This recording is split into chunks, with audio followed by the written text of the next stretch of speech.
আল্লাহ পাক বলছেন সারা দুনিয়ার সমান গুনাহও যদি সে করে ফেলে, আসমানের সমানও গুনাহ করে ফেলে, খালি তওবা করে ফিরে আল্লাহকে বলবে আস্তাগফিরুল্লাহাল্লাযী লা ইলাহা ইল্লা হুয়াল হাইয়ুল কাইয়্যুম ওয়া আতুবু ইলাইহি।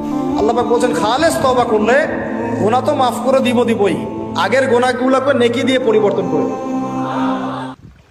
একজন নারী, শোনেন, একজন নারী বনু কাইনুকার বাজারে গিয়েছিলেন তার প্রয়োজনে। ইহুদি তার শ্লীলতাহানি করেছে, তার সতর খুলে দিয়েছিল একজন ইহুদি। এটা দেখে একজন মুসলিম ভাই সেখানে থাকতে না পারে ওই ইহুদির গর্দান নামিয়ে দেয়। এই ইস্যুকে কেন্দ্র করে ইহুদিরা মিলে ওই ভাইকে শহীদ করে। তখন ওই বাজারে ওই ভাই ছাড়া আর কেউ ছিল না, একজনই ভাই ছিল।